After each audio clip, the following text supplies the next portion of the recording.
ನಮಸ್ತೆ, ನನ್ನ ಹೆಸರು ರಾಧಾ ಅಂತ ಹೇಳಿ.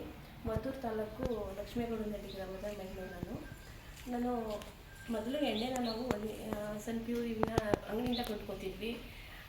ನಾವು ಅಂಗಡಿಯಿಂದ ಕೊಂಡ್ಕೊಂಡ್ರೆ 1 ಲೀಟ್ರ್ ಎಣ್ಣೆ ಬರಬೇಕು ಅಂದರೆ ಕಡಲೆಕಾಯಿ ಬೀಜ 3 kg ಬೇಕು, 3ರಿಂದ 3.5 kg ಬೇಕು. ಬಟ್ ಇವರು 160-170 ರೂಪಾಯಿಗೆ 1 ಲೀಟ್ರ್ ಎಣ್ಣೆ ಕೊಡ್ತಿದ್ವಿ. ಇದು ಹೆಂಗೆ ಸಾಧ್ಯ ಅಂತ ನಾವು ಯೋಚನೆ ಮಾಡಿದ್ವಿ.